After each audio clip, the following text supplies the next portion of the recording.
네, 오늘 이 저녁에도 삶을 구별한 모든 예배자들에게 놀라운 하나님의 은혜가 함께 하시기를 바랍니다. 이제 구정 연휴를 앞두고 있습니다. 우리 새해 복 많이 받으시길 바랍니다. 이제 이민년이 정말로 시작되어지는 가운데 이 한 해를 우리가 열어가며 어떤 결단으로 살아갈지 우리가 연초에 했던 우리의 계획들과 결단들을 좀 되새겨보는 시간 되었으면 좋겠습니다. 우리들은 어떤 성도의 모습으로 살아가고자 하십니까? 좀 더 돌이켜보면요, 우리는 어떻게 성도로서 살 수 있게 되었던 것일까요? 그것은 복음을 들었기 때문입니다. 그 기쁘고 좋은 소식으로 인해서 우리는 우리가 진정 어떤 존재인지 분명히 알 수 있고, 또 그로 인해 담대히 살아갈 수 있는 것입니다. 일들 가운데 또한 헌신하시는 우리 선교부, 우리 모든 사역들 가운데, 또 임원들과 그 일들 가운데 헌신하시는 모든 분들 가운데에도 이 복음의 능력들이 나타나 넘쳐나게 될 줄로 믿습니다. 주전 490년경에 페르시아가 그리스를 침략했습니다.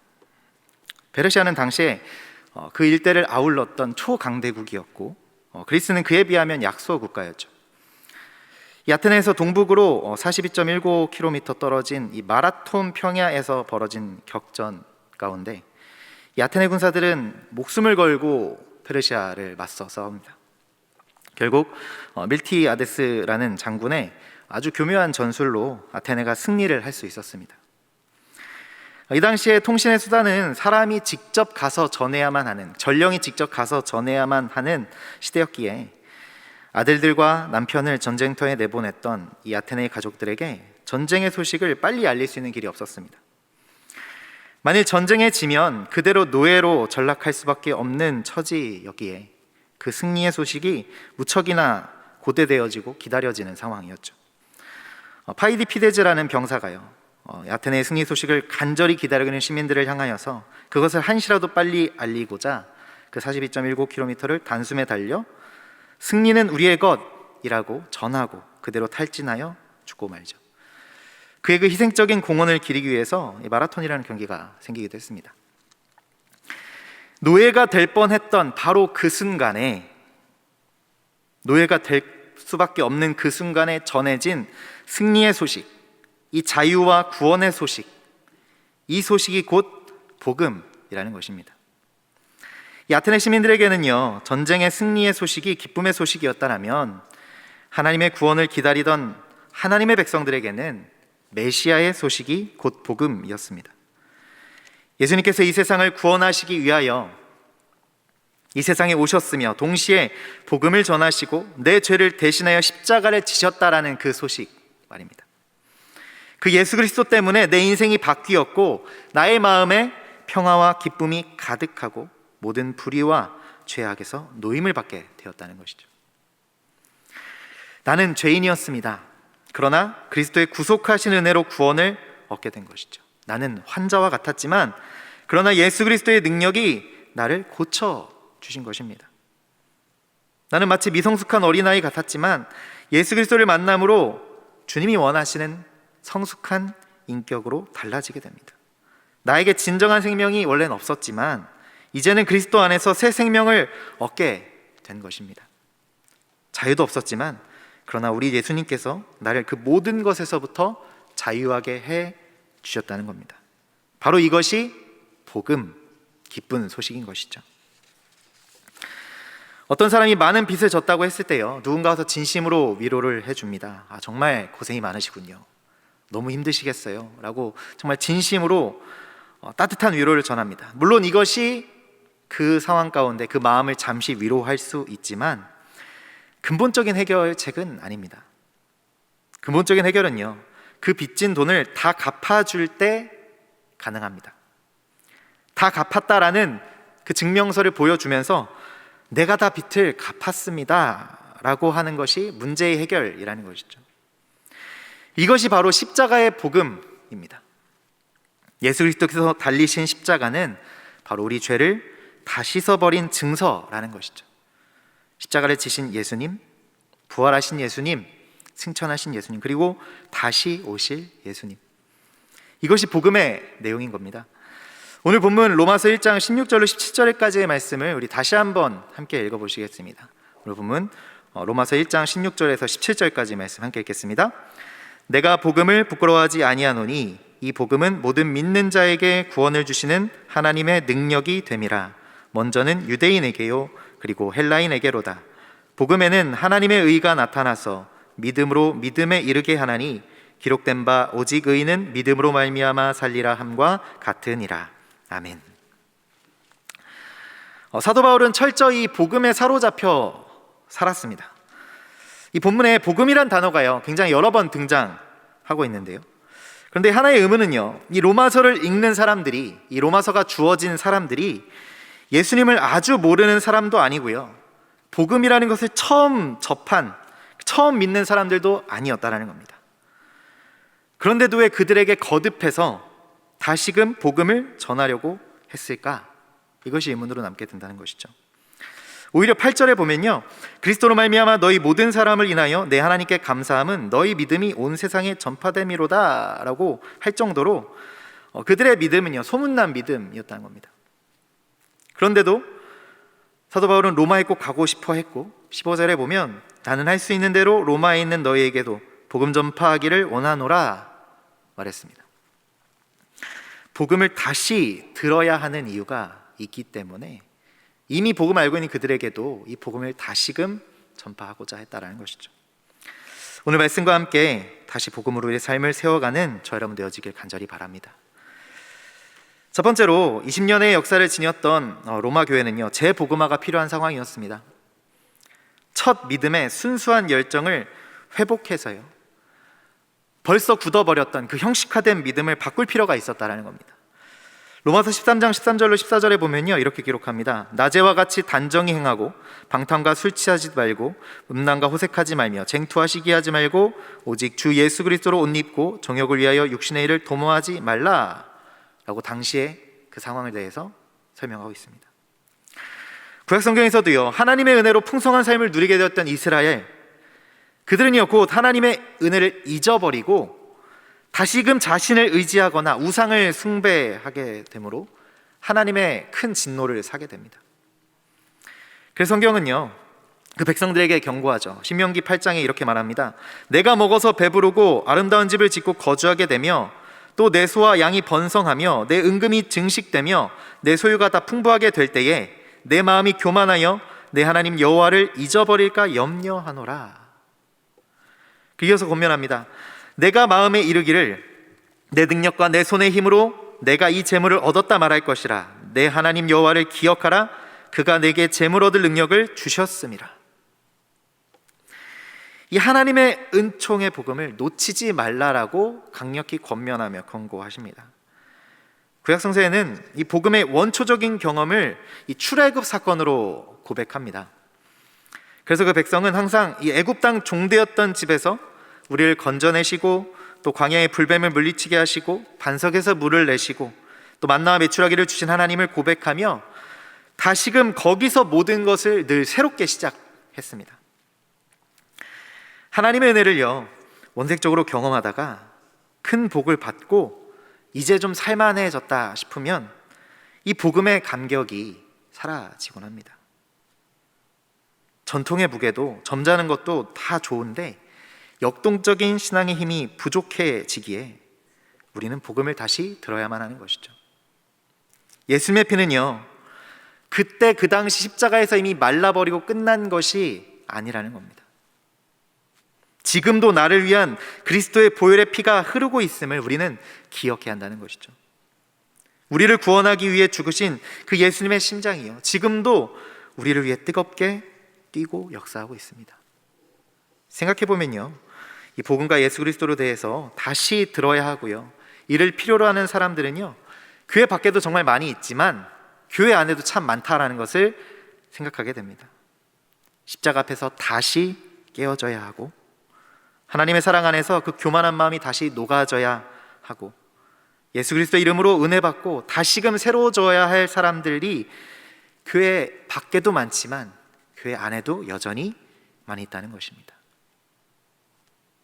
복음에 대해 무지하고 예수 그리스도의 십자가에 대해 무관심하다면요 바로 그런 사람이 그런 사람들을 위해 복음은 다시 들려져야 한다라는 것이죠.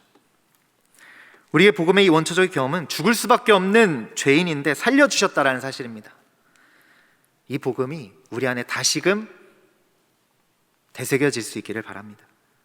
사랑하는 여러분, 다시 복음으로 영혼의 참된 생명을 얻으시기를 주님의 이름으로 축원합니다.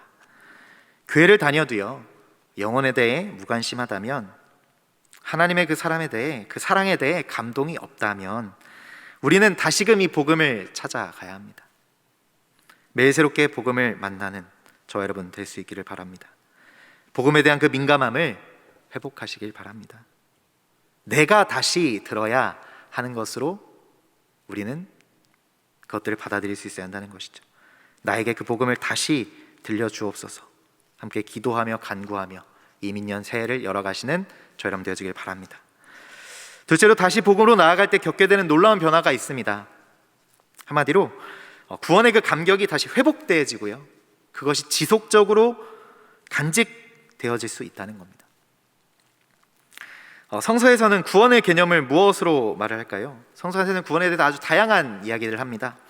먼저는 육신의 질병으로부터의 구원이 나옵니다. 38년 된 환자도, 12의 그 혈루병을 앓았던 여인도, 거라사의 귀신 들린 자도요, 그로 인해 구원을 받았습니다. 육체의 질병에서 믿음으로 구원함을 얻은 것이죠. 또한 위험으로부터의 구원에 대해서도 이야기합니다. 풍랑이는 바다와 같은 세상에서 빠져가는 그 바다에서 의로운 오른손으로 붙잡아 건져주시는 그 구원의 사건들을 우린 보게 됩니다. 어떤 위험한 일에서도 안전하게 지켜주시는 그런 구원의 역사가 있다는 것이죠.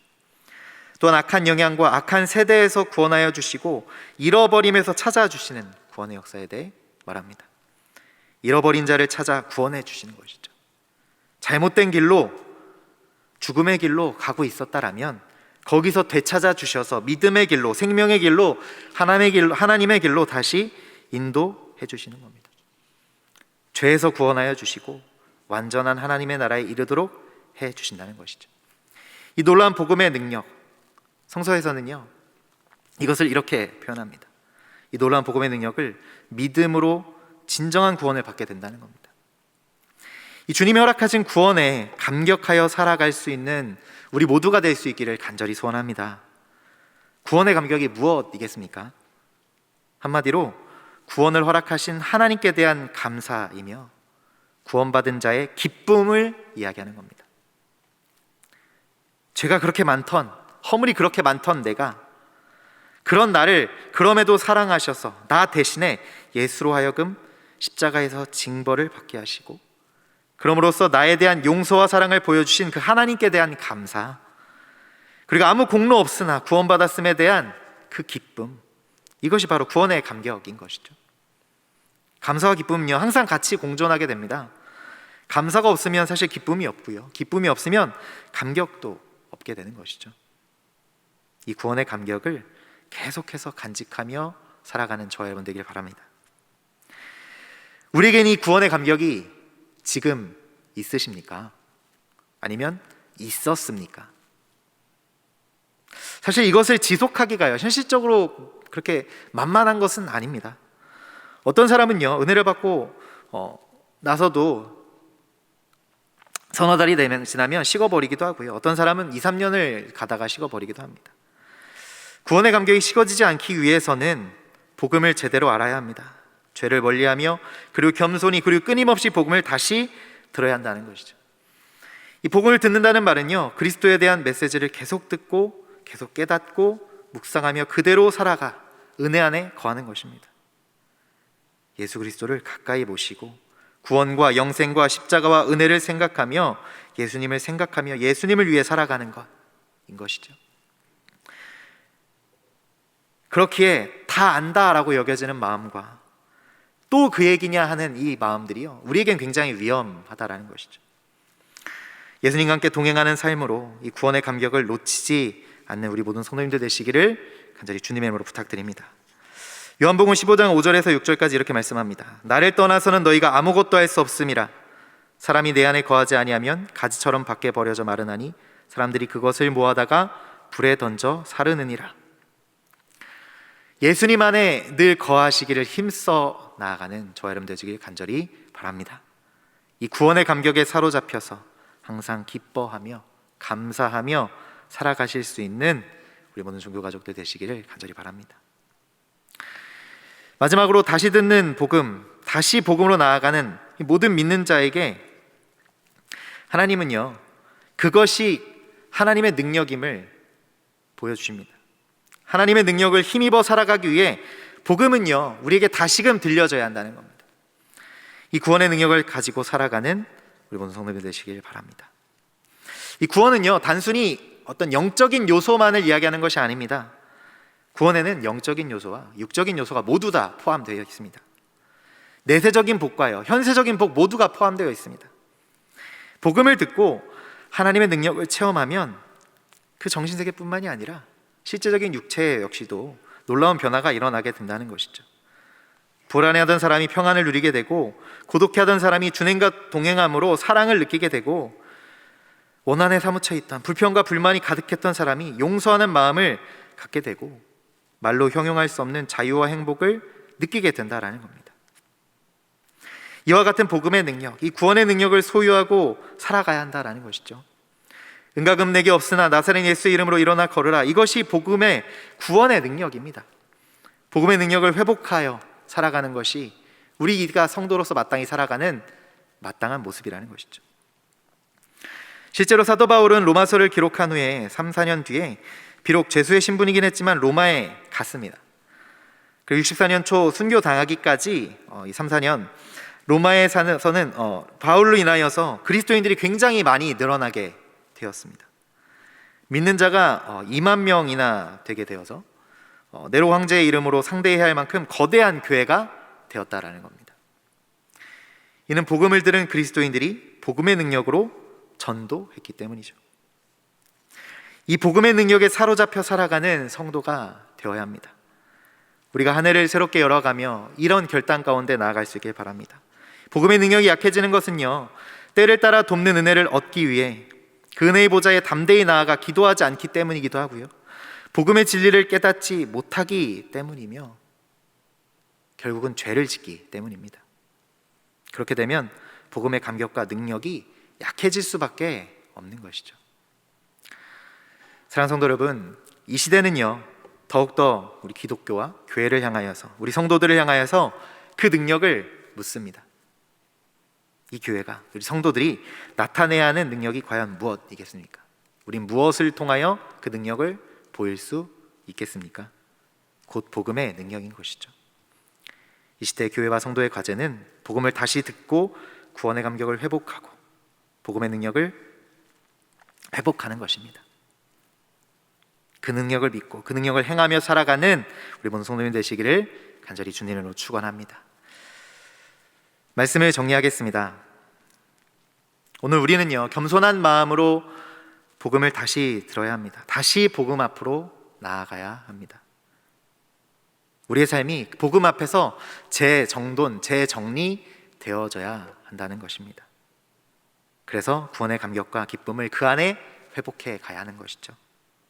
복음의 능력을 회복할 수 있어야겠습니다. 어린아이의 심정으로 복음 앞에 새롭게 서는 시간, 그렇게 우리 이 한 해를 그렇게 주님 앞에 다시금 새롭게 세워나가는 시간 될 수 있기를 바랍니다.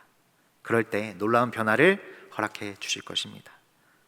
달라지는 겁니다. 새로운 세계가 우리 삶에 열려지게 되는 것이죠. 지금 우리는요, 참으로 어려운 시기들을 계속해서 보내고 있습니다. 코로나로 인한 혼란과 또 정치적으로, 사회적으로, 경제적으로 여러 위기와 갈등들을 계속해서 보고 있고요, 또 실제로 겪고 있죠. 믿는 자들에게도요, 마찬가지이죠. 고난과 고통의 상황은요, 피해가지 않더라고요. 이럴 때 신앙의 위기가 찾아오기도 합니다. 이 모든 것들 역시도 우리가 복음의 능력 앞에 내어놓고 극복해 나가야 하는 것이죠.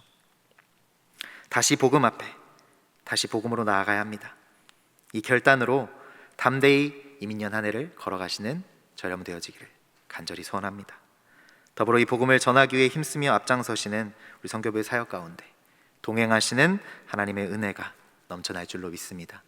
우리 모든 종교가족들의 그 삶 가운데 새롭게 결단하며 나아가는 그 삶의 발걸음 가운데 우리 주님께서 인도자 되어 주시고 보호자 되어 주셔서 늘 동행하여 주실 줄로 믿습니다. 그 사랑과 은혜를 의지하며 담대히 걸어나가시는 우리 모든 종교가족들 되시기를 간절히 예수 그리스도 이름으로 축복합니다. 같이 기도하시겠습니다. 사랑과 은혜가 많으신 하나님, 주님께서 우리에게 이미 허락하셨던 그 놀라운 은혜, 우리에게 허락하신 그 복음의 기쁜 소식들을 우리가 다시 한번 우리의 삶에 되새기길 원합니다. 그리하여 허락하신 복음의 능력 붙들고 담대히 이 한 해도 승리하며 나아가는 주의 성도들 될 수 있도록 인도하여 주옵소서. 이 교회를 향하여, 성도를 향하여 이 시대는, 이 세상은 계속해서 물어오고 공격해오지만 넉넉히 이겨나아가는 담대함으로 주님 허락하신 일들을 이 땅 가운데 온전히 해나가는 우리 모든 종교가족 될 수 있도록 축복하여 주옵소서. 더불어 주님 맡겨주신 그 사명 가운데 일선에서 섬겨나아가는 우리 선교부의 모든 사역들과 또 함께 섬겨나아가는 모든 임원들 가운데에 주님께서 힘과 능력으로 함께하여 주옵소서. 이 모든 말씀 예수 그리스도 이름으로 기도하옵나이다. 아멘.